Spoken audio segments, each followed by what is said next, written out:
আসসালামু আলাইকুম দর্শক, আজকেই হতে পারত বাংলাদেশে আরেকটি আহমেদাবাদ বিমান দুর্ঘটনা। ইন্ডিগো এয়ারের যেই ঘটনা এখনো আমাদের যেই মনকে আলোড়িত করে, সেই ঘটনা কিন্তু ঘটতে পারত, অল্পের জন্য ঘটেনি। সিঙ্গাপুরগামী 154 জন যাত্রী নিয়ে রওনা হয়েছিল বাংলাদেশ বিমানের একটা ফ্লাইট। মাঝপথে যান্ত্রিক ত্রুটি হওয়ায় সেটি ফিরে এসছে।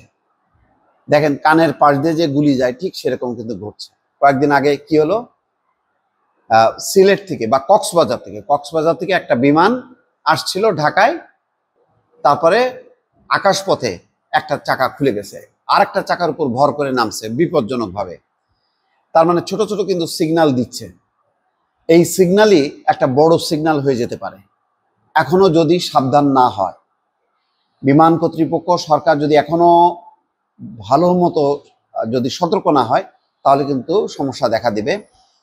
এমনিতেই অভিযোগ আছে যে আমাদের যে বিমানের ফ্লাইটগুলো আছে, এয়ারলাইন্সগুলো আছে, সেগুলোর মেনটেনেন্সের ব্যাপারে যথেষ্ট পরিমাণ অভিযোগ আছে, এবং অতীতে কিন্তু বড় ধরনের এরকম অনেক ঘটনা ঘটছে। কিন্তু এটাও সত্য যে খুব সাম্প্রতিক সময় বা গত 15-20 বছরের মধ্যে বড় একটা বিমান দুর্ঘটনায় পতিত হয়েছে তেমন না। কিন্তু এটা নিয়ে যদি আমরা তৃপ্তির ঢেকুর তুলতে থাকি, তাহলে বড় ধরনের বিপদের মধ্যে পড়তে পারবো। দেখেন, এটা তো বলার অপেক্ষা রাখে না, ভারতীয় এয়ারলাইন্স গুলো আমাদের চেয়ে অনেক সতর্ক, তাদের ম্যানেজমেন্ট, তাদের ক্যাপাসিটি অনেক উন্নত। তারপরেও কিন্তু আহমেদাবাদের যেই ঘটনাটা নিশ্চয়ই দেখছেন, যে উড্ডয়নের পরপরই সেই বিমান মানে ওড়ার ক্ষমতা হারে ফেলছে, এবং একটা হোস্টেলে যে আঘাত করে, সেই নির্মম মৃত্যু, একজন যাত্রী বেঁচে গেল। তা আজকে কি হলো, আজকে কিন্তু সেই মানে ওড়ার পর আকাশেই সেই ফ্লাইটে সমস্যা দেখা দিল এবং তারপর ফিরে আসলো। বলা হচ্ছে এখানে খবরে যে হজরত শাহজালাল আন্তর্জাতিক বিমানবন্দর থেকে উড্ডয়নের পরপরই বিমান বাংলাদেশ এয়ারলাইন্সের সিঙ্গাপুরগামী একটি ফ্লাইটের ইঞ্জিনে সমস্যা দেখা দেয়। তারপর কি হলো, 2500 ফিট উপরে ওঠানোর পর ফ্লাইটটি আবারও বিমানবন্দরে ফিরে এসছে। শুক্রবার সকালে বিমানের বিজি 584 ফ্লাইটে এই ঘটনা ঘটে। ফ্লাইটটি বোয়িং 737-800 মডেলের এয়ারক্রাফট দিয়ে পরিচালিত হচ্ছিল। হজরত শাহজালাল বিমানবন্দরের নির্বাহী পরিচালকের মুখপাত্র মোহাম্মদ মাহমুদুল হাসান মাসুম গণমাধ্যমকে বিষয়টি নিশ্চিত করেন। তিনি জানান, ফ্লাইটটি নিরাপদে অবতরণ করেছে। বিমানে মোট 154 জন যাত্রী এবং 7 ক্রু সদস্য ছিল। সব যাত্রী এবং ক্রু নিরাপদ এবং সুস্থ আছেন। কিন্তু এই খবর জানার পর বিমানের ফ্লাইটের প্যাসেঞ্জাররা, সাধারণ মানুষ যারা বিমানে আসা যাওয়া করে, তারা কি সুস্থ থাকতে পারে? তাদের মধ্যে কি শঙ্কাটা বিরাজ করছে আপনি কল্পনা করেন। যে ওই যে আমি প্রথমেই যেটা বললাম, যে কানের পাশে যে গুলি গেলে যেমন অবস্থা হয়, সেই গুলিটা আরেকটু হলে আপনার কপাল মাথা ভেদ করতে পারতো। এখানেও কিন্তু তাই হচ্ছে। এবং ইন্ডিয়া কিন্তু একটা তো দুর্ঘটনা ঘটছে, পরপর আরো কয়েকটা কিন্তু এইরকম মানে অল্পের জন্য রক্ষা পাইছে।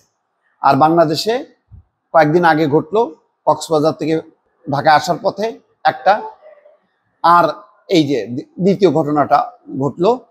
এইগুলো অনেক সময় হয় কি, আমরা যখন নাকি বড় দুর্ঘটনার আগ পর্যন্ত আমরা কিন্তু আমলে নেই না। এই যে নেই না, এটাই কিন্তু আমাদের জন্য বড় দুর্ঘটনার একটা কারণ হিসেবে দাঁড়ায়। এবং আমরা মনে করলাম যে না, কিছু তো হয়নি। এই যে কিছু তো হয়নি বলে আমরা যে চুপচাপ হয়ে গেলাম, খুব নিশ্চিন্ত হয়ে গেলাম, তখন আমরা কিন্তু আস্তে আস্তে বিপদের দিকে চলে গেলাম। এই জন্য বলা হয় যে সংকেত, সবুজ সংকেত, তারপরে লাল সংকেত কেন বলা হয়, যে প্রথমে একটা গ্রিন সিগন্যাল দেয়, এটা হচ্ছে গ্রিন সিগন্যাল, এরপরে কিন্তু মানে রেড সিগন্যাল, তখন আর কিন্তু আর উপায় থাকবে না। চিন্তা করতে পারেন, আকাশে ইঞ্জিনের ত্রুটি হলে কি হয়, ইঞ্জিন বন্ধ হয়ে গেলে আপনার কোনো উপায় থাকবে সেই ফ্লাইটটা আকাশে যে উঠতে থাকবে বা ভাসতে থাকবে, এমন কি কোনো পদ্ধতি আছে? নেই। স্ট্রেট নেমে ধ্বংস হবে। তখন কি হবে? তো সুতরাং সময় থাকতে সাবধান দর্শক, এখনো সময় আছে, যাতে বিমান কর্তৃপক্ষ সতর্ক হয়, সজাগ হয়, এবং বড় দুর্ঘটনা যেটা আশেপাশে ঘটে গেল ভারতে, তার থেকে শিক্ষা নিয়ে যাতে মানে সচেতন হয়, এটাই প্রত্যাশা। ভালো থাকবেন। আল্লাহ হাফেজ।